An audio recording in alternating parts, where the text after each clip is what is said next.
milkshake. You will do as I say. I will do as you say. You will make me food right now. I will make you food right now. You will give me a lightsaber.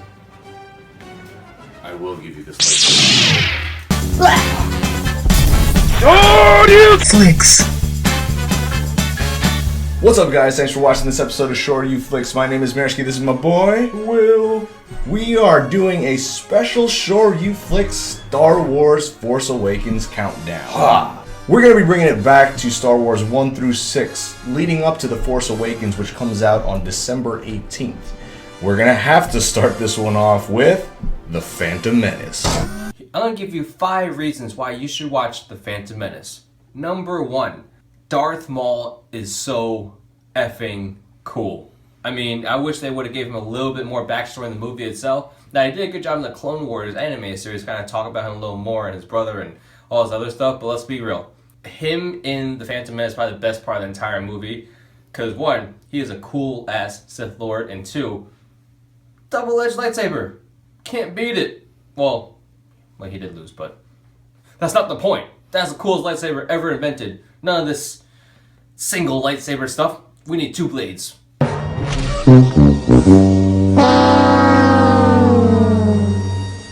Number 2, Qui-Gon Jinn. We always wondered what made Obi-Wan Kenobi as good of a Jedi as he ended up being. Well, now we know. His mentor was Qui-Gon Jinn. He's like, you know what I liked the most about him? He was almost Zen-like, a Buddha-like kind of character where he always made rational decisions. And even when he was fighting Darth Maul for the first time in the desert, he looked cool about it. Didn't break a sweat. Maybe a little bit of sweat because it was hot.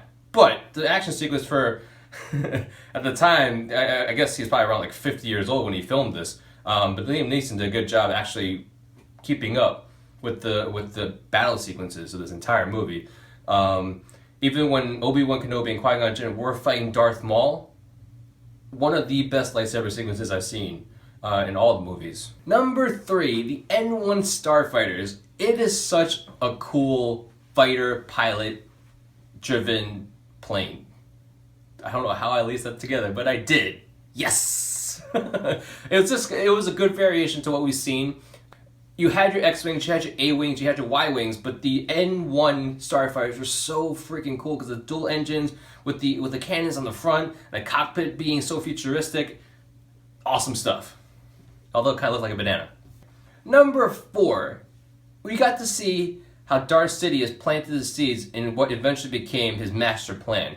He started out as Senator Palpatine, just doing what politicians do, playing the game.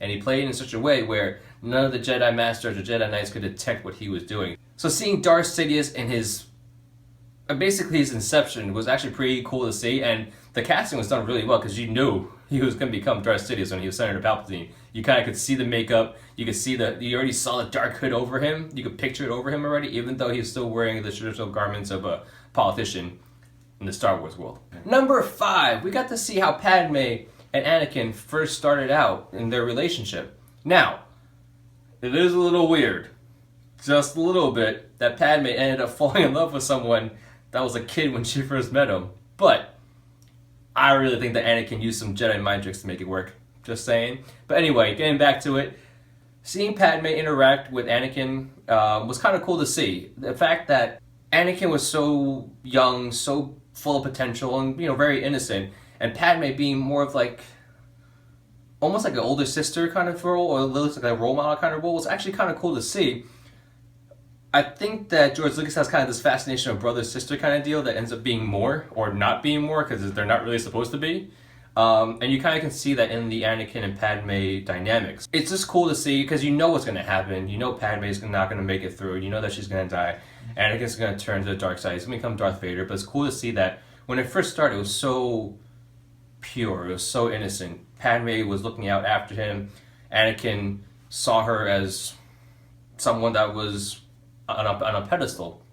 Anyways, those are my top 5 reasons why you should appreciate Episode 1, Phantom Menace, and why it's not as bad as you really think it is. Now, for me, there's too many reasons to list as to why Phantom Menace was such a disappointment. Yes, it starts to set up the mythos of the Clone Wars and is basically starting the beginning of the eventually awesome Star Wars universe, but in my opinion, they just casted Anakin too young, Jake Lloyd's acting was just too terrible, and Jar Jar Binks. Need I say more? I do agree with Will that Darth Maul and Qui-Gon Jinn are probably the best things about the Phantom Menace, but Lucas should have just ran with more plot of the Sith rising and the Jedi preparing for their imminent uprising, rather than just pointless, dragged-out takeover of the government of Naboo. And my main reason for not liking it and telling you not to waste your time and just YouTube all of the Darth Maul and Qui-Gon Jinn sequences is this. And just think about this. If you omit the Phantom Menace from the prequel trilogy and just start off with maybe the end of Attack of the Clones and Revenge of the Sith, what important plot points are you really missing about the prequels? Think about it. No, seriously. Think about it. So that wraps up our review for episode 1 of Star Wars The Phantom Menace. Thanks for watching this episode of Shoryuflicks. My name is Maersky, this is my boy, Will. Don't forget to like and subscribe and comment. We'd love to hear what you think. Also follow us on Facebook at Shoryuflicks, on Instagram at Shoryuflicks, and on Twitter at SRFlicks. Thanks for watching. Adios. Shoryuflicks!